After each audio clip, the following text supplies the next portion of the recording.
still work? Yes. Is that supposed to write this much? Because I think questions a lot. They write English content and...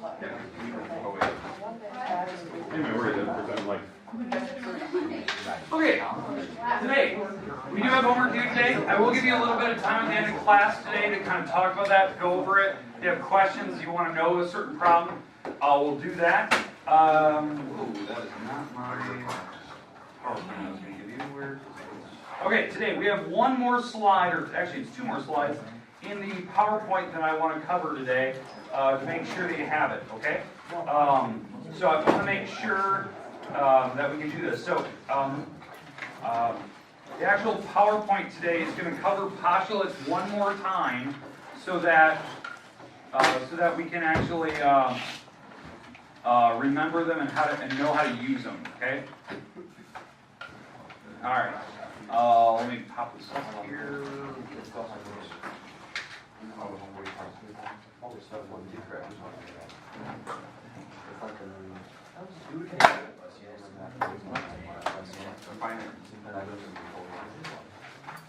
Alright. Okay, alright, here we go. So, I know some of the stuff we did yesterday, but I want to make sure that we have this covered. Okay, so postulates and proofs, right? We talked about yesterday about the law of detachment. That we did a few examples of that yesterday. I talked about, kind of the rules. We'll do that one more time. You're going to click through this actually really fast. So if you were here yesterday, you understand. I didn't put the PowerPoint on the website yesterday in the video. It's there. So if you want to go look, make sure this morning and double check it. Actually, right before you guys walked in, I double checked that it was working. Law of syllogism. We talked about those yesterday. We did what the definition of a postulate is, and we did the first 7. Okay, that's what we did yesterday. Today, we're going to try to cover what a theorem is today, like what an actual theorem in geometry is, see our first theorem, and then talk about proofs today. This is where we're going to end. We're going to end at proofs today. I'm only going to go one theorem. I know that seems a little silly, but the idea is that I want to make sure that you know how to do it, like what a theorem is, how do you start it, what's the traditional format look like, and then we'll get to maybe an example or two of this later. But I just want to intro it for the first time today. I know it seems silly, but you do need to see it. And we'll get to that. Okay, but let's click through these really fast. We did this first part yesterday, so here we go. Law of detachment, remember, that's where it's using deductive reasoning to come with valid arguments for something. Where the example I gave you yesterday for law of detachment, I think I used like Mullins and Hansen here are the same age. Mullins is 16, so then how old is Hansen? Well, 16, right? Because you detached. I told you that she was 16 and you detached the information and applied it to the next person because you knew a little bit about that. Okay, that's detachment. It's going like one level deep. I think the example I used yesterday was like I was riding bicycles with my friends and one of my friends ate it in the gravel, and so like I immediately stopped and I didn't travel the same path he did because I didn't want to do the same thing because I did the law of detachment. I was riding a bike, my friend was riding a bike, he just ate it on the gravel, I don't want to eat it. I detached information like I was about to do the same thing. There could have been a million circumstances that happened there, but I detached the information that I thought I was going to have the same accent, so I didn't do the same thing that he did. Okay, but again, it's using an if-then statement where both statements are true. We're not doing that weird false thing. But how that works is like the example I used yesterday is like if your bank account is empty and you can't purchase something, then if my bank account is empty, then the logical step is I can't purchase something. Right? I just detach this information. I had a bunch of people yesterday even telling me like later on the day when I gave this example, like, well, use a credit card. Okay, yeah, we talked about that. We talked about doing a loan but those items aren't detachment. That's inductive reasoning. I didn't tell you those things. You came up with them on your own. That's inductive skills. You're adapting to the problem. Deductive, straight memorization will just repeat that statement here. I can't purchase anything, which is actually the smarter way to do it. Okay. All right, now, law of syllogism. We talked about this one yesterday. This is where you go multiple rungs deep using deductive reasoning. I think the example I used yesterday is like they're the same age. Then Jen is the same age as Zach, and Zach's the same age as Caden, and we just kept going around the room. And then the idea is that if I told you that, Miss Mullins here is 16, you could follow the weird windy path that he did and get to the last person and say, okay, they're 16 too. That's syllogism. I think the example I used yesterday was, I don't know, did I talk about the gentleman who traded up, you know, took an item and traded it for a larger, like a, yeah, won a paperclip to a Ferrari. I actually looked up the article yesterday. He's now traded that car for a house. So he went from a paperclip now to a house. His name was something McDonald. I looked it up last night. So, not right. No, but it was MacDonald, not McDonald. So, but that's his name. He's very famous. He wrote a couple books about it. But again, that's the extreme case of syllogism. Going like multiple levels deep and then saying at the very end that a paperclip is worth the same as a house. You know, that's just weird. But the example the book used, you know, if-then statements where there's multiple runs deep, you know, there's 3 statements here, they're all leading to the end. But the idea is like if you start with, like you have a square, then you have a rectangle. If you have a rectangle, then you have a parallelogram. Well, the logical conclusion is that if you start with a square, you can end with a parallelogram. Because that's the same thing. Square attaches to a rectangle, rectangle attached to a parallelogram, and then we can even go one further, parallelogram attached to a quad, so a square is a quad. Now that we can go up the levels. Okay? Alright, now the postulates. Remember, a postulate in math is something we don't prove. They are assumed truths, they're accepted as truth. It's the basis of, you know, math skills. The example I think I used yesterday was we did arithmetic, where we did something like, so let me put this up here, did an arithmetic problem, where we did something like, it was like 4 times 5. And you guys know that it's 20. But why is it 20? Okay, that would be a style of a proof, right? That you could add 5s, you know, 4 times, right? That could be one way that you could do it, right? And you say, oh, that's 20, but why is adding 5s a bunch of times 20? Because multiplication is like the quick way of addition. Yeah, but why is adding 5 plus 5 plus 5 plus 5 20? Because it's adding up. Yeah, but why does it make 20? Because it's accepted as the truth. Yeah, we accept it, right? If they would have taught you in elementary days that 5 plus 5 plus 5 plus 5 is 32, we would have this still, we'd have the same conversation. You would have just told me it's 32, and then I would ask you why. Well, because that's what I was taught.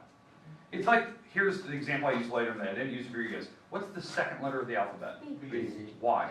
Because it says It's not the there. teacher says so. Yeah, because teachers say so. We just accept it. It's something that, when somebody tells you something, you just go, all right, I'll go with it. It's fine.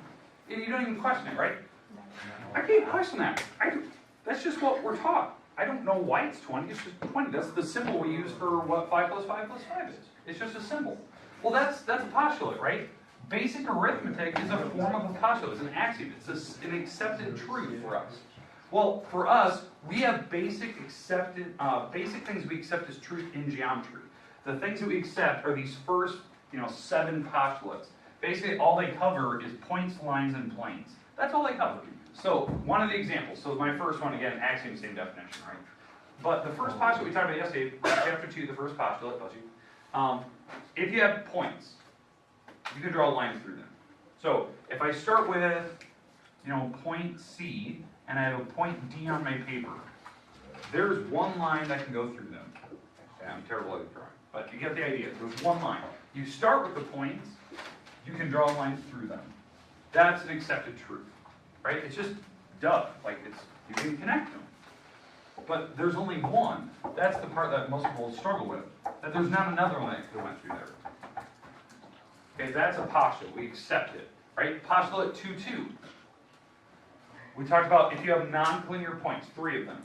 Well, then that's one plane, right? You're taking 3 non-collinear points and you're making a plane out of it. That's the idea.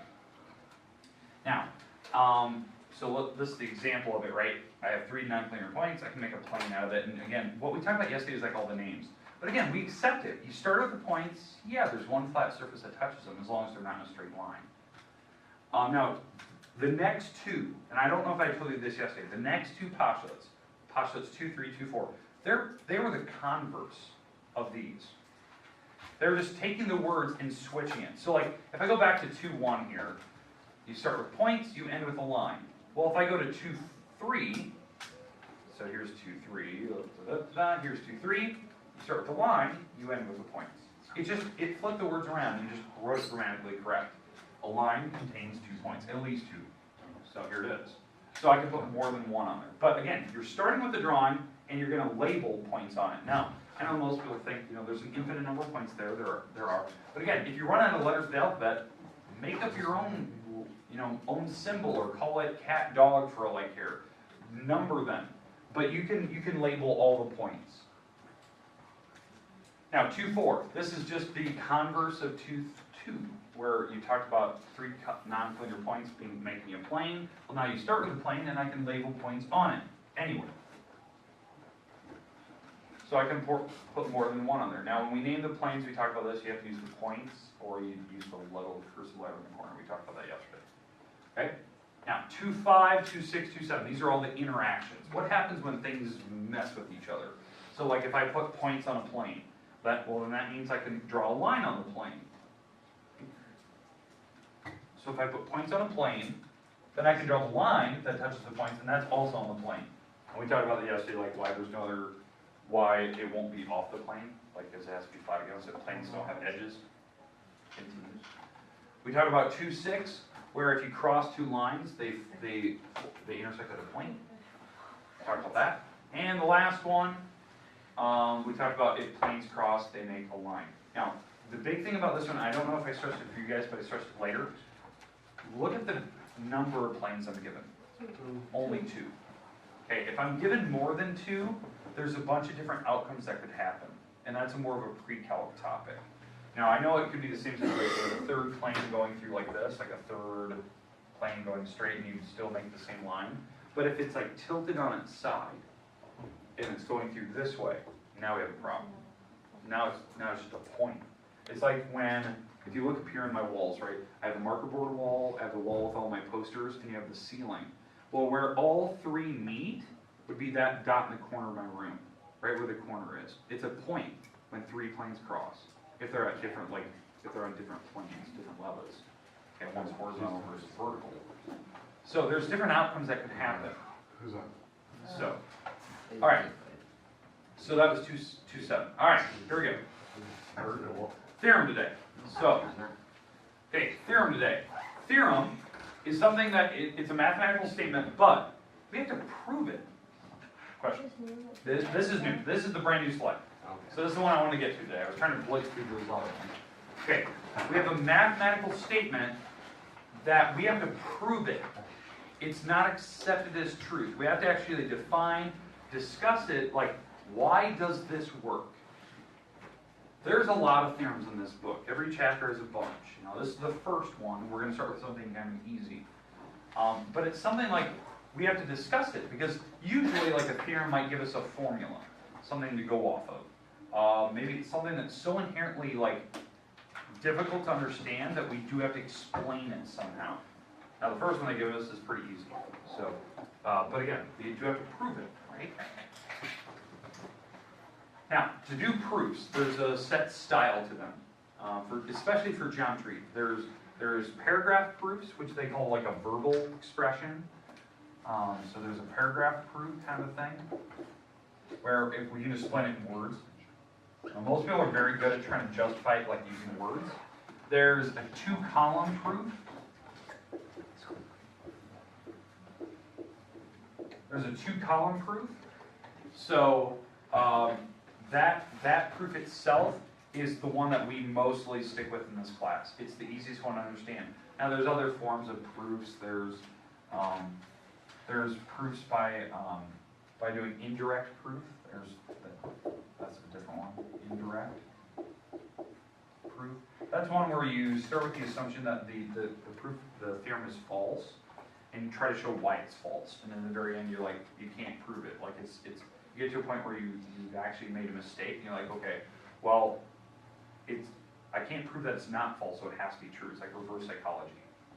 So those are like probably the most difficult style proofs. We'll try to do at least a couple this year. And what I mean by this year, before December, in this semester. But it's definitely difficult, so we'll talk about that. Okay, but those are the 3 types. Today, we're going to start with the second one here. We're going to do a 2-column proof today. We'll start with that. I'm going to show you this for the first time. Okay, remember, paragraph proofs when you just try to explain it out loud. What was the last one? Indirect proof, sorry. Sorry, indirect. Those are ones we'll get later. So. Okay, we good with the theorem idea? Okay, let's get to our first theorem. Oh, I forgot I added this in. A conjecture in this class, when we do conjectures, like it's a final conclusion statement, but we have to use some type of reasoning behind it. Typically what they always talk about is that you use inductive reasoning to prove something. That means it's not just regurgitating knowledge, like me putting something on the mark board and then you just spitting out what I've previously written. I'm talking about a conjecture is when you actually look at a problem that you've never seen before and you apply a bunch of different topics to it and you come up with an actual argument that's true. That's how proofs work. That you have to seriously think outside the box sometimes to prove it. This is super difficult for people.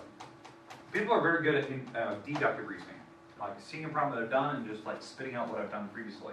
But thinking about a problem by yourself, that's difficult. And that's where most people in this class struggle. They're like, oh Lord, I hate proofs. You don't hate proofs. You just don't like thinking about them. You don't want to do the inductive skills because you have to think outside the box. Okay. Now proof again, we have to come up with some statement, conjecture, some conclusion that's true. But again, the methods of proving is the actual difficult part.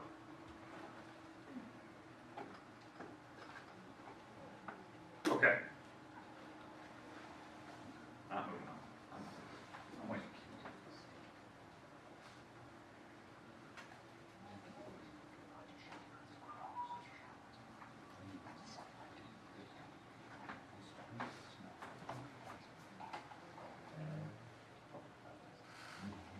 I have a couple more things on this.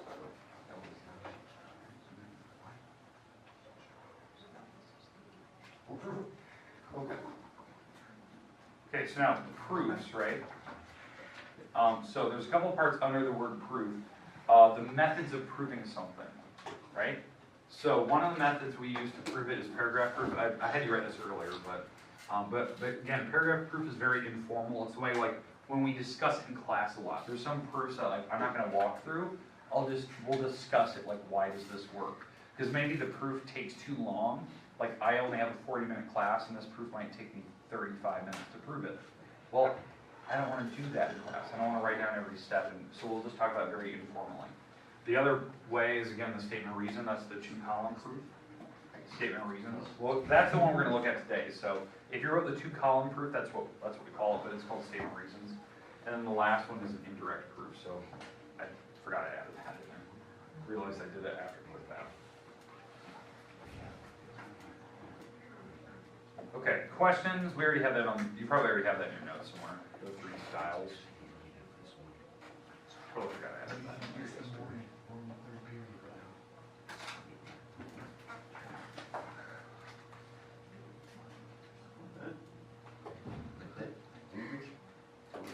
Okay, we good? Okay. Statement of reason, yeah, it's the 2 columns. It's the same thing. All right, here we go. First theorem today. First theorem. This is actually our only one we're going to cover today. So here's what I like to write down. So theorem 2-1 is the first theorem. I believe this does actually have a name. I believe they call this the midpoint theorem. I'm pretty sure. I think it's midpoint theorem part 1. In fact, question. How many different theorems are there? In this textbook, I think in chapter 8, or sorry, chapter 2, I think there's 8 of them. In chapter 3, there's 6 or 7. Every chapter is a ton. There's way more theorems than postulates. But again, theorems, we have to prove them. So I'll let you write that down. We are going to prove this today. I know that seems weird. We are going to prove it. Do we have to memorize this for the test? Usually theorems, if it's a major one, one that I have a name on it, I usually have you memorize those. So that's just kind of what I always want people. I'll give you a picture here in a second. So there is a picture that goes with this group.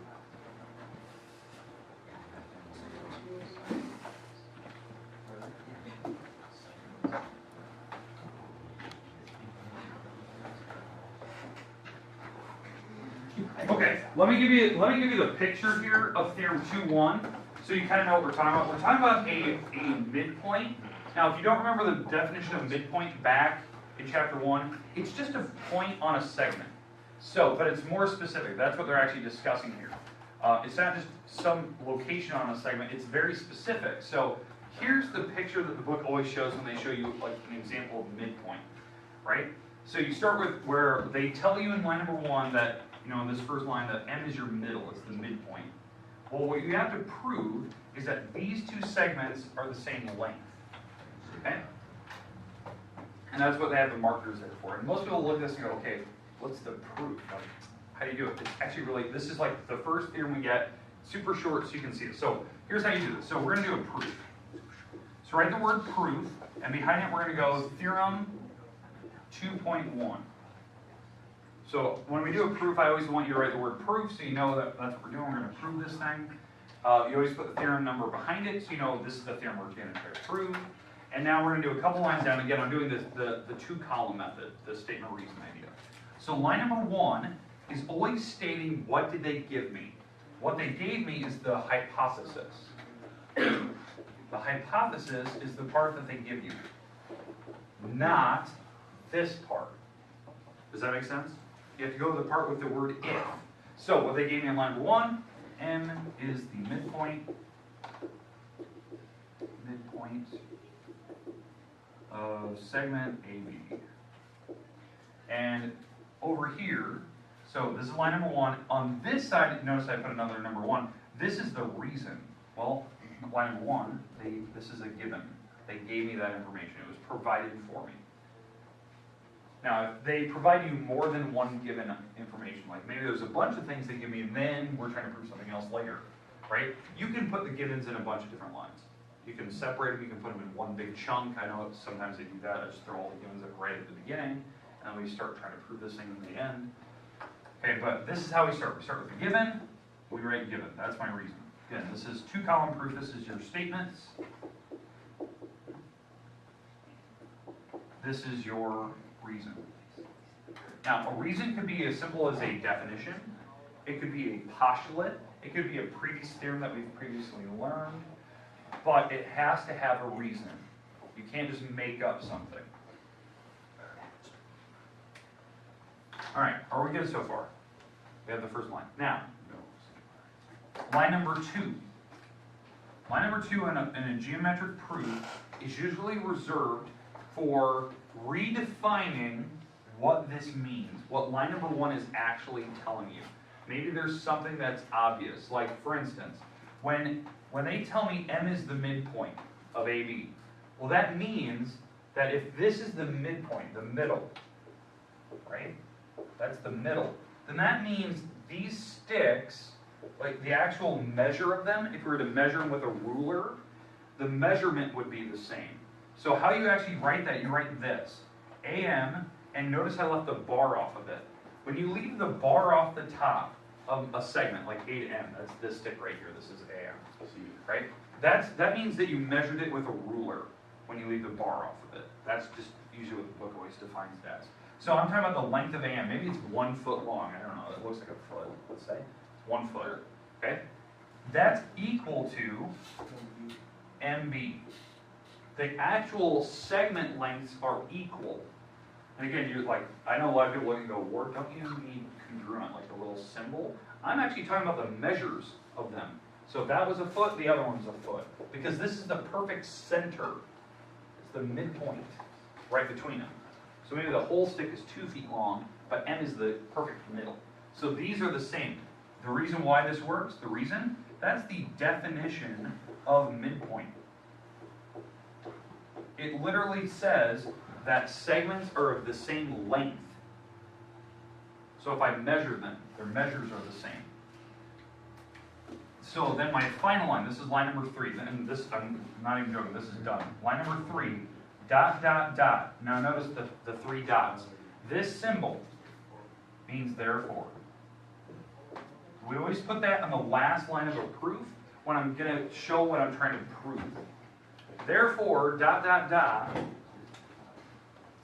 the stick, A to M, so the actual segment, so the actual picture, that's what I'm putting the bar of it. So I'm actually talking about the picture itself, is congruent to MB. the actual other picture. And the reason why that these are now congruent is because line number 3, that's the definition of congruent. What I mean by that, when you look at the definition of congruent, the one that the word congruent on our last previous chapter test, it literally said equal in size, shape, and measure. Size, shape, measure. Well, when you look at the pictures, are they the same shape? Yeah, they're both segments. Are they the same measure? Well, yeah, we just proved that. That was line number 2. Their measures are the same. I said that, the ruler. That was the definition of midpoint. Their measures are the same. So the same size, shape, and measure. So then that means they're actually congruent. That's why I put the congruency symbol. We use this symbol in geometry when I'm talking about the pictures. We use equality when you're doing some type of algebra, setting numbers equal to each other, and these things stand for numbers. So I can put 1 foot and 1 foot there. The measures are the same. Question? So like number 2, definition of midpoint. Yes. If it was a different problem, how would you know what you need to check Okay, the definition so of? yeah, so that's what makes these problems difficult. So it's whatever they give you in line number 1, line number 2, you're going to state some maybe formula, some math, and then your reason will be maybe it's maybe it could be as simple as segment addition or angle addition. You added angles together. It's usually some definition we're going to cover before we get there. So usually when we get to proofs, I always give you like these are the things we're going to use today. So you're going to be using this definition, this definition, this. This is how I do it. And I do like 3 examples of it. I'm never going to throw in the deep end like, let's go figure it out on your own. I don't do that. So, like for this one, this is something that we need to know for this first theorem. So that would be something like, so if you're going on to like a later problem and you have to do your own proof, it's probably using one of these now. So now you know what they mean. Yeah, I know. That's the hardest part about a proof. Sometimes you have to put it together. You have to look back at previous definitions that we've done in this class, or previous postulates we've done in this class, and we'll go from there. This, what you're looking at, is a basic form of a proof. Most proofs in geometry are 4 lines long. That's it, 4 lines. First line's a given, last line you probably know it because it's a therefore line, what you're trying to prove. That's what I was trying to prove, you can see right here. So that should be the last line. The middle ground is what you have to fill in. Now this one has to be 3, because this is a unique definition. But just like Nick said, how do you know? That's the hard part. You kind of have to like get a feeling for it. We have to do a lot of examples before I like throw you in the deep end. You can do one on your own. Okay, but this, again, remember, this is your first day. This is your first proof you get to see for me doing this. And we go through a lot of them. Like usually every theorem I always try to prove it, or at least give you the informal proof of it. So you get better at it, you start seeing. That's something that like that's a goal by the end of the 2nd quarter. Can you do proofs efficiently? Can you make sense of them? Okay, we good? All right. Now today, I know we had homework due today. That was your. Mrs. Haig, please call the office. Mrs. Haig, please call the office. Okay, now I know today we had page 111 due. If you have not turned that in, make sure you're doing that. Now remember what I talked about yesterday. This is the 1 through 8 is just telling me which part's the hypothesis, which part's the conclusion. I don't care about true and false. If you put hypothesis and conclusion, you're fine. 10 to 13, you're asking me counterexamples. Be careful. What their conclusion is that this would be the only answer that could work. So if you can think of a different number or a different answer, be careful. I know there's one problem that said x equals 4. There's another number that would have worked on that problem. 16, 17, converse, converse, inverse, contrapositive, and then the later ones are all counterexamples and the same thing. No art. Okay, all right. Now, hey, today, here's what I'd like you to write down. Homework today. Oh, you get more homework today. You get more homework. Now, I'm going to give you some time today to actually work on this, and Monday. But, and I forgot to put the page number. Hold on. No, you get out in like 20 minutes. All right, hold on. I forgot the page number. No, not 51. You get out at 10:02 or something like that. Is that more homework? Yes. Here it is. Okay. All right. Now, here's good news. How this homework works.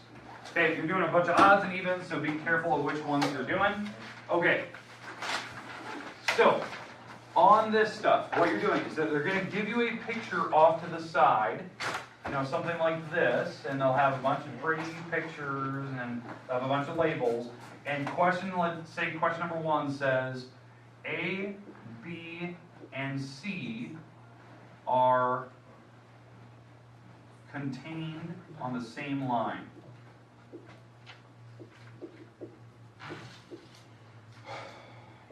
That's what line number 1 says in your book. What you have to tell me is which postulate number told me that that's true. Which postulate number tells me that when you have points, you can draw a line through them? Well, you have to think about, okay, what they're giving me here first, I'm starting with points, and I have to prove they're on a line. So look back at your postulates. It's got to be either postulate 2-1, 2-3, because those are the ones talking about lines. It could be 2-5 or 2-6. Those also talk about lines. But which one says you have points, you can draw a line through them? Which one? You start with points, there's a line passing through them. For any 2 points, there's exactly one line. 2.1. 2.1, that's your postulate, that's your answer. So you put, like in your homework, you go postulate 2.1, you can even abbreviate, I'll accept that. That's the postulate, because you started with points and you ended with a line, that's that postulate. So that's all you're doing. It's just simply what postulate number are you doing? You're not doing any proofs. I just want you to get used to the postulates so you can get these almost memorized. Okay, because it does help you out later. Okay, so that's what you're doing. So don't overthink the homework. Just look at which one are they telling you. Okay, that's how you do it. Okay? Alright, the rest of the time is yours today. Okay, the website's up to date. I'm going to hand back some old homework and whatnot. But if you haven't turned in 111, you should be getting that done. Yes. So, this one, I fixed that, but how did I get, how's that? Oh, no. Under, this is the word or not are. The idea is that Is it not not or are.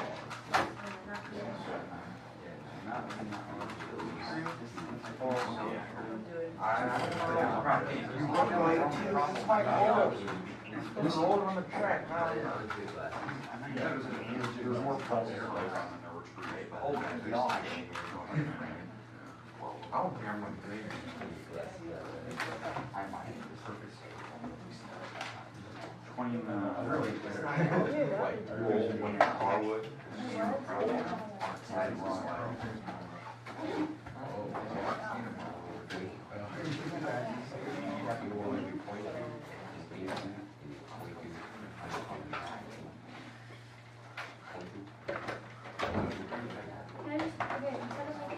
Google Doc, can I just do the answer box?